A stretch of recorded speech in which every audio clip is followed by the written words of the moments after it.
그러면 히스토리 목요일에 설문을 시작하겠습니다. 과거의 나에서 미래의 나를 계산한다.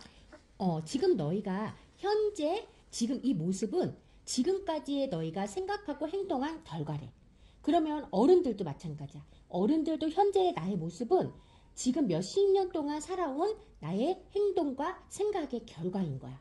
어떤 어른은 굉장히 자상해 보이고 친절해 보이고 매너 있어 보이고 어떤 어른은 또 깜깜해 보이고 무서워 보이고 이럴 수도 있겠지. 이 모든 것이 다 그동안 내가 어떻게 생각하고 어떻게 행동해온 결과에 따라서 지금의 나의 모습이 나타나는 거야.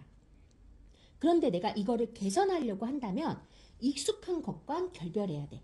만약에 너희가 나는 내일부터 새벽에 6시나 7시에 일어나서 책을 한 권 읽고 학교에 가야 되겠어 라고 생각을 한다면 이전까지 따뜻한 이불 속에서 늦게까지 잤던 그 편안함과는 헤어지고 다음날부터 일찍 따뜻한 이불 속에서 박차고 일어나서 책을 읽어야 되겠지? 따뜻한 이불 속이 더 좋아요. 따뜻한 이불 속이 더 좋겠지. 그럼 따뜻한 이불 속이 좋으면 따뜻한 이불 속에 에서 이렇게 보고 내가 불 딱 켜놓고 그래 어쨌든 잠자는 것과는 헤어지고 그리고 책을 읽기로 결심해야 돼. 나의 발전과 성장을 위해서는. 이렇게 나를 개선하기 위해서 뭔가를 개선하기 위해서는 기존에 익숙한 것과는 결별을 해야 된단 말이야. 그럼 오늘은 생활경제 이야기를 할 거니까 경제에 대해서 한번 알아볼게. 우리가 어떠한 돈을 계획하고 돈을 모으기 위해서는 뭐와 결별해야 돼? 자기가 그 전에 좋아했던 것과 내가 좋아했던 거를 막 샀었던 그것과 결별을 해야 되겠지.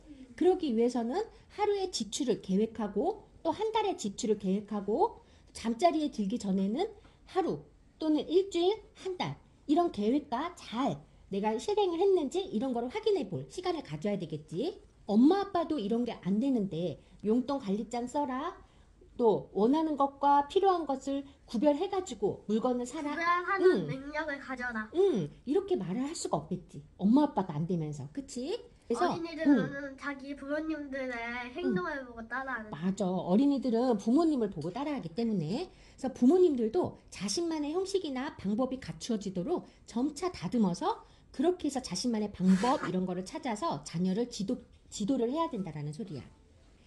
헨리 페트로스라는 사람은 유용한 것들의 진화라는 책에서 이와 같이 말했대. 처음부터 완벽한 형태로 발명된 것은 거의 없다. 대부분의 발명품은 초기 디자인 혹은 실패한 모델의 개선품에서 등장했다라고 말을 했대. 그러니까 처음부터 뭔가를 완벽하게 하려고 하면 시작도 하지 못해. 그렇지만 일단 마음 먹었으면 실행을 하면서 그리고 나서 수정과 보완을 계속해 나가면서 더 발전된 형태로 만들어 나가는 거야. 그리고 또 내일 할 수 있는 일은 오늘 할 수 있고 오늘 할 수 있는 일은 지금 할 수 있다. 이틀만 지나면 내일은 어제가 될 것이다 라는 말도 있어. 내일부터 해야지. 며칠부터 해야지. 네. 이렇게 생각하지 말라는 거야. 굳이 왜 내일부터? 내일부터 할 수 있으면 오늘도 할 수 있잖아. 그럼 오늘부터 하면 되지. 그러면 굳이 왜? 좀 이따가부터? 좀 이따가 할 수 있으면 지금도 할 수 있는 거야. 맞아. 사람들은 힘드니까 자꾸 핑계를 대고 미루는 거야. 그렇지만 뭔가를 하려고 계획을 했다라면 굳이 좀 이따가부터 굳이 내일부터 할 필요 없어. 그냥 지금부터 하면 돼. 비록 그게 완벽한 형태는 아니지만 수정을 해나가고 보완하면 된다라는 거야. 하루의 지출, 일주일의 지출, 그 다음에 한 달의 지출을 계획을 할 때 우리가 반드시 또 해야 할 게 있어. 뭐냐면 비상자금을 만들어야 되는 거야. 살다가 보면 예기치 못한 일들이 많이 생기지. 갑자기 경조사가 막 겹쳐서 돈이 많이 나갈 때도 생기고 또 사고를 당할 수도 있고 아니면 갑자기 어른들은 이직을 한다든지 소득이 끊기는 상황이 만들어질 수도 있어. 이렇게 갑자기 돈이 필요할 때 내가 모아둔 돈이 없다라면 어떻게 해야 돼? 남한테 빌리던지 대출을 받던지 일해가지고 모으던지 일을 못하게 되면 그러면 빚이 계속 생기게. 그렇지. 대출을 받던지 아니면 내가 붓고 있는 적금을 깨야 되겠지. 대출을 받는다라면 예기치 못한 이자가 나갈 거고 내가 붓고 있는 적금이나 이런 거를 깨게 된다면 내가 나중에 만기실 때 받아야 될 이자를 받지 못하게 되는 경우도 생기겠지. 이렇게 계획에 차질이 생길 거야. 그래서 우리는 항상 비상자금을 가지고 있어야 돼. 그러면 비상자금을 만드는 데는 두 가지 방법이 있대. 첫 번째 하나는 비상자금용으로 따로 저축을 해놓는 거야. 두 번째는 보험을 들어놓는 거지. 보험을 들어놓는 거는 나중에 또 소개를 해준대, 신문에서. 오늘 이야기할 거는 바로 비상자금을 따로 모아두는 거야. 긴급할 때 쓸 수 있는 자금이 확보가 되어 있으면 계획을 유지하는 게 쉬워지는 거지. 그러면 비상자금은 어떻게 만들까? 내가 한 달에 쓰는 돈이 버는 돈과 거의 똑같아. 줄일 게 하나도 없어. 어떡하지? 투자. 응. 투자. 그러니까 다른 말로 돈을 더 버는 거지. 돈을 더 버는 거야. 일을 해서 더 벌던지, 나유리 말로 투자를 해서 더 벌던지. 그게 아니라면 지출을 줄여야지. 쓰는 걸 줄여야 돼.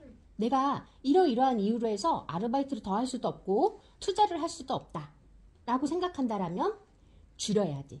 줄이는 방법에는 뭐가 있을까? 전기세. 그래, 전기세. 물값. 그래, 수도료. 난방비. 그리고 또 식재료도 줄일 수 있지. 자꾸 식재료가 없다고 사는 것보다 냉장고나 냉동실에 뭐가 있는지 살펴보면서 그 식재료를 활용해서 가능하면 적게 사는 거. 그리고 또 외식을 줄이는 것도 있고. 이렇게 해서 지출을 줄여야 된다라는 거야. 그러면 비상자금은 얼마를 만들어 놔야지 될까? 적정 수준은 어느 정도일까?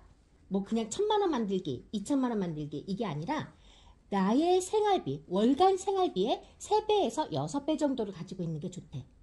내가 만약에 한 달에 200만 원 정도의 생활비를 쓴다라면 500만 원에서 1,200만 원 정도를 목표로 해놓고 비상자금을 만드는 게 좋은 거야. 걔는 이직을 하거나 창업을 준비하거나 뭐 이런 경우, 아니면 다쳤거나 사고를 당했거나 이런 경우에 소득이 단절돼도 이 정도 한 3개월에서 6개월 정도 비상자금으로 버틸 정도의 돈을 모아놔야 된다라는 거야. 요즘엔 부모님들이 그 어린이들한테 경제교육을 많이 시키지.